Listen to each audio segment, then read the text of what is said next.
मुझे याद है पहला प्रोग्राम टाउन हॉल में हुआ था, अब जो लाइब्रेरी बन गई है। टाउन हॉल के अंदर पहला प्रोग्राम रे का हुआ था। ऐसा से मेरी इतनी ज़्यादा जान पहचान नहीं थी, पता नहीं कौन सेशन में कौन सी क्लास में मेरे पास पढ़ा था, लेकिन मुझे वही इज्जत वही ऑनर मुझे दावत दी, मैं गया। रे स्कूल का पहला प्रोग्राम, और बहुत सारी टीचरें जो उस वक्त थी वो अभी भी हैं।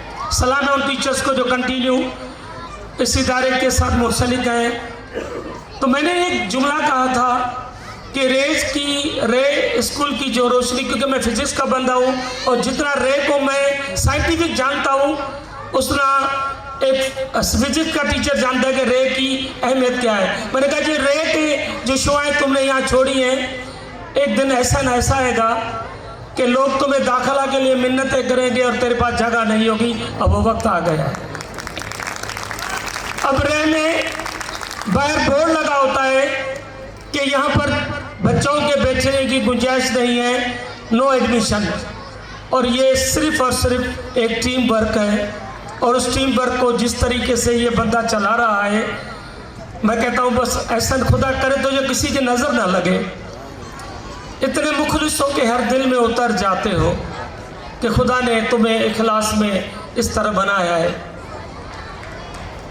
यकीन करें, मैं जब रिटायर हुआ तो मेरे लिए बड़ा मुश्किल था घर पे बैठना, क्योंकि मैंने अपनी ज़िंदगी के 41 साल टीचिंग में गुजारे और बड़ी मेहनत के साथ मैंने अपने प्रोफेशन में अपना नाम पैदा किया।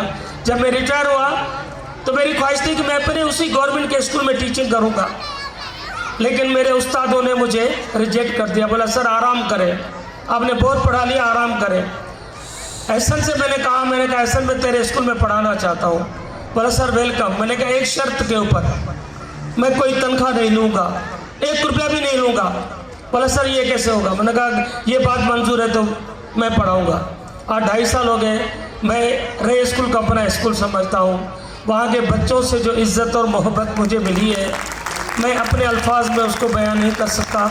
अभी जो मैट्रिक पास बच्चियाँ जिन्होंने अवार्ड लिए, ये वाहिद स्कूल है जो अपने उन बच्चों को नहीं भूलता जो मैट्रिक कर चुके हैं। इससे हालांकि मैं इस वक्त मेरी एसोसिएशन और इदारों के साथ भी है, लेकिन वो सिर्फ उन बच्चों को अप्रिशिएट करता है जो उनके पास पढ़ते हैं।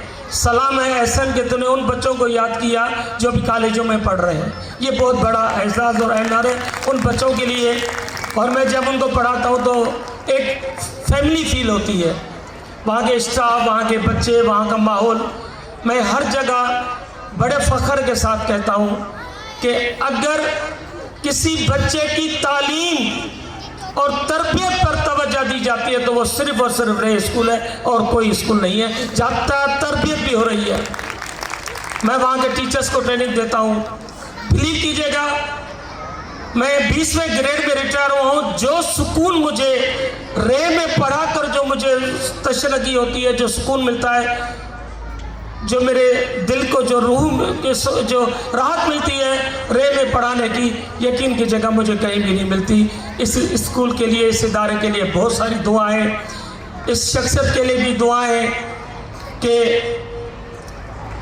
ये सुकून से नहीं बैठता अपने ऑफिस में।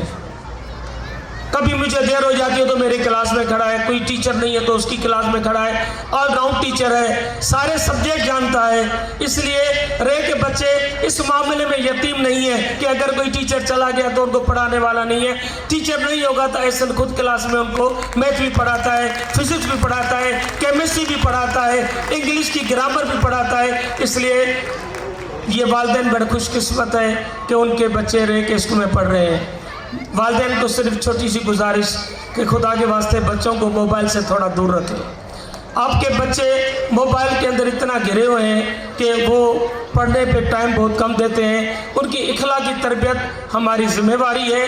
जब छुट्टी होती है, एहसन रोड पे खड़ा होता है ये देखने के लिए कि क्या बच्चे सही तरह पे अपने वालिदैन के साथ रिक्शाओं में, मोटरसाइकिलों पे गए या नहीं गए। ये वालिदैन की तरह सोचता है, माँ बाप की तरह सोचता है। ये इस बंदे की खूबी है कि ये रे के हर बच्चे को अपना बच्चा, अपनी औलाद समझता है। हम सबकी दुआ है कि खुदावंद करीम इस इदारे को कामयाब करे।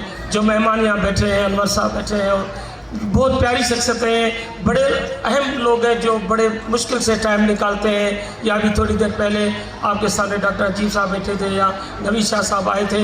यकीन करें इन लोगों के बाद 5 मिनट नहीं होते, लेकिन ये ऐसन की मोहब्बत है कि आज वो सब यहाँ आए, उन्होंने प्रोग्राम को देखा, एंजॉय किया।